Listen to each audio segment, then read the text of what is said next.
Welcome to VCR news. మన వెంకటగిరి పురపాలక పట్టణంలో పూర్ణిమ ఏజెన్సీ వారు గత నెల రోజుల నుంచి మేము నెల రోజుల క్రితం ఈ గ్యాస్ ఫస్ట్ విడతను ప్రారంభించడం చేయడం జరిగింది.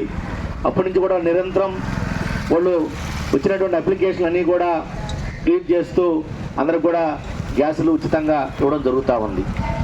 ఇప్పుడు ప్రధానమంత్రి ఉజ్వల యోజన పథకం కింద దేశవ్యాప్తంగా ఇంతవరకు మన 11వ తారీఖు వరకు 9,89,97,780 గ్యాసులను ఇప్పుడు వరకు ఇవ్వడం జరిగింది.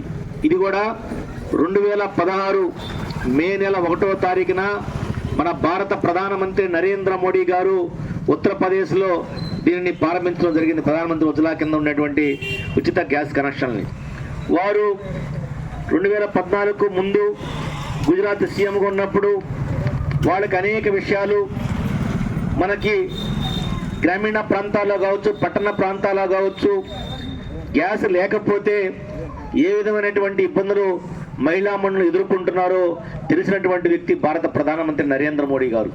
వారు 2014లో ప్రధానమంత్రి అయిన తర్వాత మహిళలకు ఉచితంగా గ్యాస్ ఇవ్వకపోతే వాళ్ళు వంట చేసుకోవడానికి ఇబ్బంది పడుతున్నారు, వాళ్ళు కట్టెలు వాడడం వల్ల అనారోగ్యాలు పాలవుతున్నారు అని WHO, వరల్డ్ హెల్త్ ఆర్గనైజేషను మరి ముఖ్యమైనటువంటి సంస్థలు నివేదిక ప్రకారం ఒక సంవత్సరానికి దాదాపు 40 లక్షల మంది మహిళలు ఈ యొక్క వ్యాధి బారిన పడి చనిపోయినటువంటి పరిస్థితి ఉందని చెప్పి ఆ నివేదికలు ఇస్తే ఆ రోజు మన అందరూ శ్రేయస్సు కోరేటువంటి భారత ప్రధానమంత్రి నరేంద్ర మోడీ గారు ఎంత ఖర్చైనా పర్వాలేదు, మనము మహిళా మండలికి అందరూ కూడా ముఖ్యంగా ఫస్ట్ SC STలకి, తర్వాత BCలకి, ప్రజెంట్ అందరికి కూడా SC ST BC మైనార్టీ OCలు అందరూ కూడా ఎవరికైతే అర్హత ఉందో, గతంలో ఎవరికైతే గ్యాసులు లేవో వాళ్ళందరూ కూడా ఉచితంగా